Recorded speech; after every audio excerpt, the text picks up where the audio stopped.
Okay, so this will be the first of a part of a series, or first one of a series. So, a friend of mine, after I've been telling her for a while she needed to get a Tesla, she finally said, okay, I'm ready to get a Tesla. Um, and it comes down to, so she, a little background, right? So, she currently drives a Toyota Camry, and she has driven my Model Y.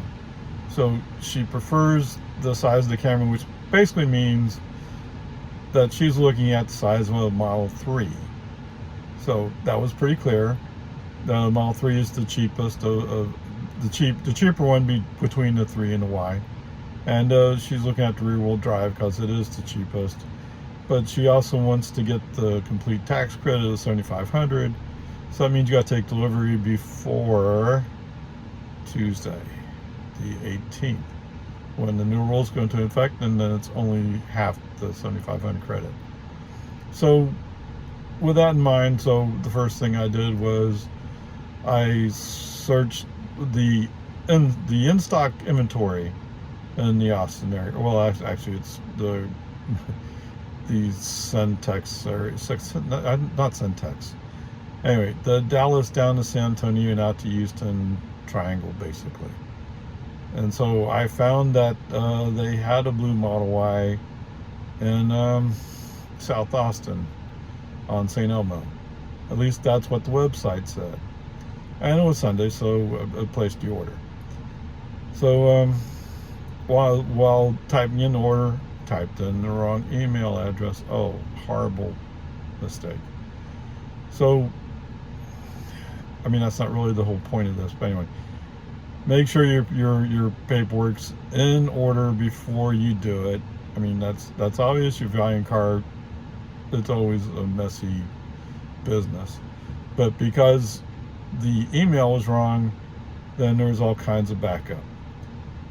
Okay, so went into the Tesla store at the Domain, and we're working with her, but then she said, oh, by the way, that blue car that you ordered, it's in transit, and I can't guarantee you're going to get it by Monday. You know, what? Okay, so first lesson should be an obvious one. Anybody buys cars, make sure you get your phone number, email, all that kind of stuff right, because being able to process the order is critical to get. I mean, it's not like when you go into a Toyota or a Volkswagen or any other deal, really, where you're typing it in and the finance person is confirming everything as you go, right? And he'll pull out the driver's license, he'll compare it, all that. Okay, so you don't have that. But as it turns out, so we worked with this girl. Her name's Jerica, down at the main store. Really great.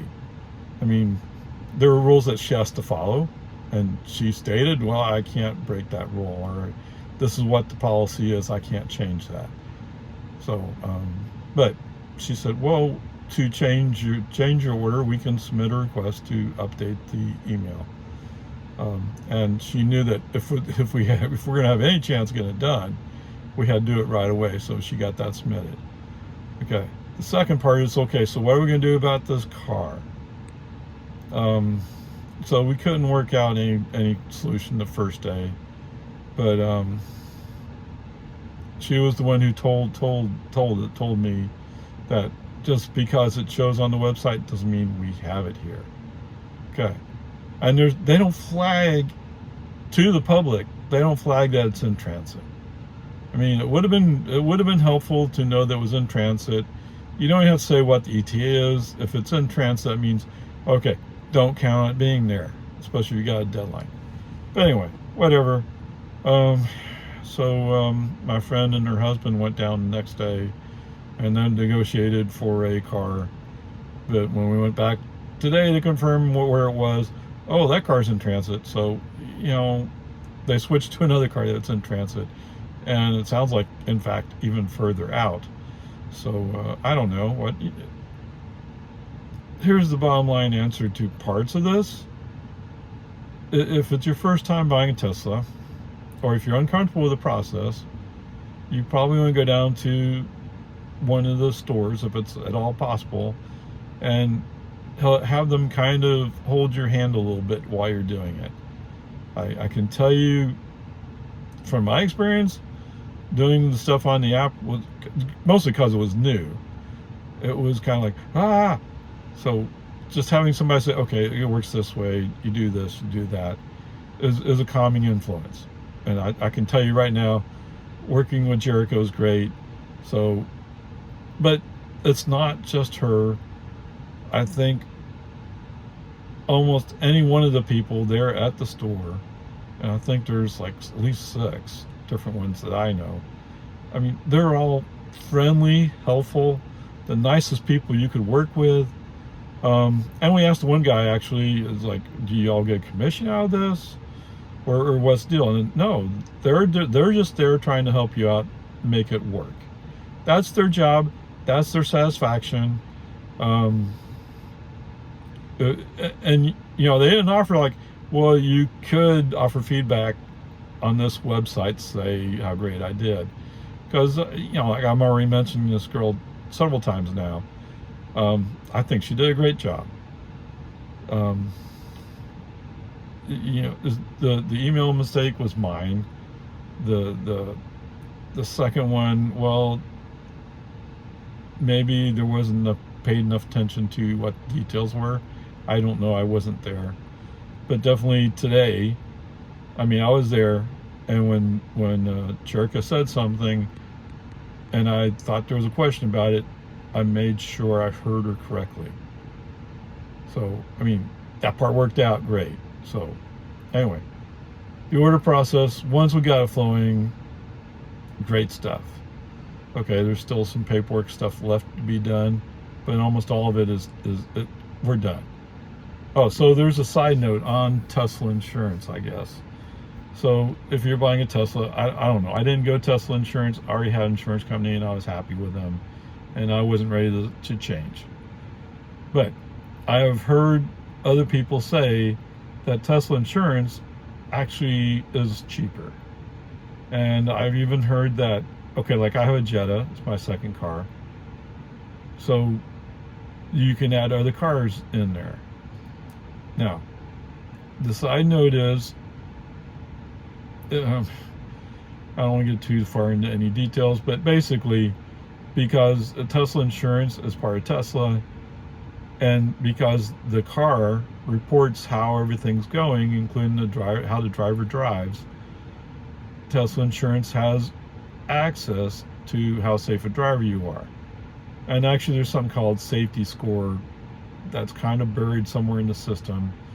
So like I don't have a full self-driving or FSD, so I can't see it, but I've read plenty of articles about how how you would impact your safety score.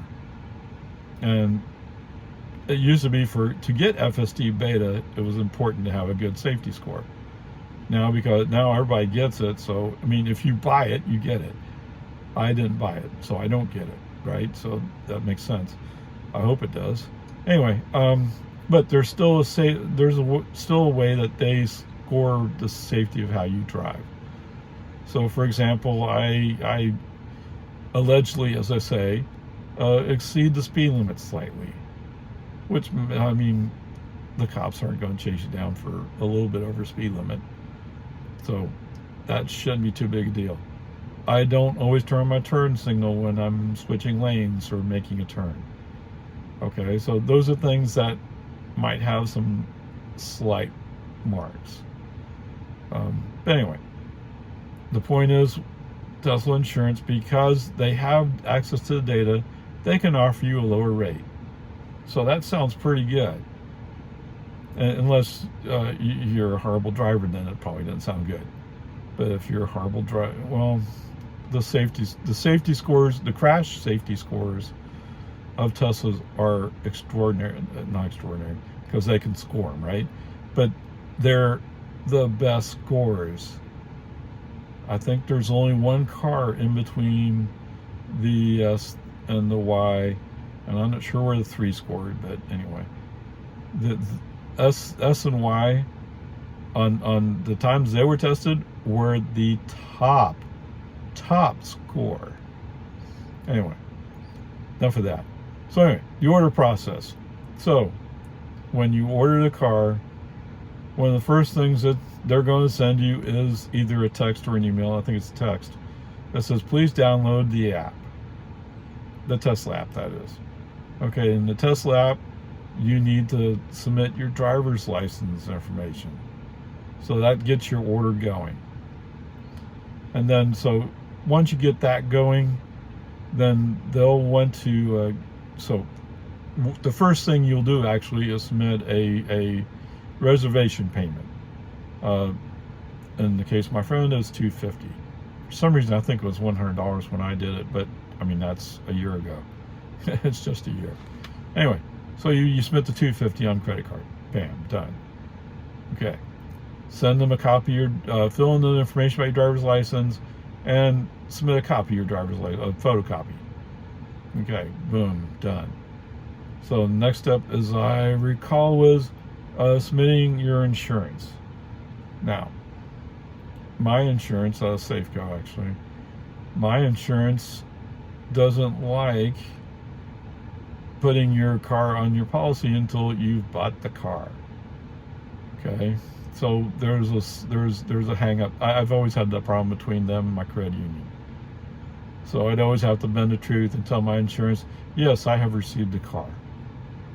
Okay, so when you order a Tesla, when they're going into this process, they have assigned you the VIN. You don't have the car in hand, but you have the VIN. It's going to be your car unless something happens. So it's not a terrible thing to submit the insurance. Now, your insurance dealer might be willing to set a active date, and you don't know exactly when it'll be active yet, but you're on your way. So the insurance, next step, if I remember right, is submitting your payment. And basically you have to submit some kind of cash payment. So in my case, it was a bank draft, and the loan company submitted the other part of the payment. Make all that happen. Okay, so that's all good. So where are we? Insurance. Oh, so we talked about insurance. Tesla insurance, yes. Insurance card. Boom, boom, boom. So this all sounds good. So once you get to this point, then you're just scheduling your pickup time. And so I don't know if you can really call it a touchless appointment, but it kind of is. Because, so like at Palm Springs, you'll show up and you'll see a card in a car. You'll see a car that looks like a car you ordered, and then you'll see a card in it. And that card will say whatever your name is, your first name, you typically. So it'll go from there. So it's that easy. There's a few paperwork things to do. So here in Texas, yes, I know I've heard many people say, well, Texas doesn't allow Tesla to sell you a car. Okay, well, the address that they use when they sell you a car is California. So they're selling to me from California, but I'm picking up here in Austin. So, and I live just outside Austin. So whatever, they're bending the rules to some extent, so to speak, but that's the way it is. So when you pick up the car, they're going to give you a temporary transit permit, a 30-day permit. Actually, I think they give you two 30-day permits, so you get 60 days. But you have to tally your car within 30 days, so I don't know. Whatever, peace and army, it's the way it works. So they're going to give you some paperwork. You're going to sign a few things when you pick up the car, and they're going to give you some paperwork. So you take that paperwork down to the county TAC office for automotive, and you'll submit for the title on your own, as opposed to like if you went to a dealership. The dealership's actually required by law, I think, to submit the title work for you, and that's to make sure it's all done correctly. But okay, anyway, peace and army. The good news in all this process is we've lined up a car. I mean, other than it's not cleaned up and inspected yet, which they should be able to do over the next few days, we're good to go. And the car's there at Pond Springs, so that we don't have to wait for a truck to show up. We don't have to worry if a freak snowstorm shows up in California that they'll be delayed. None of that stuff.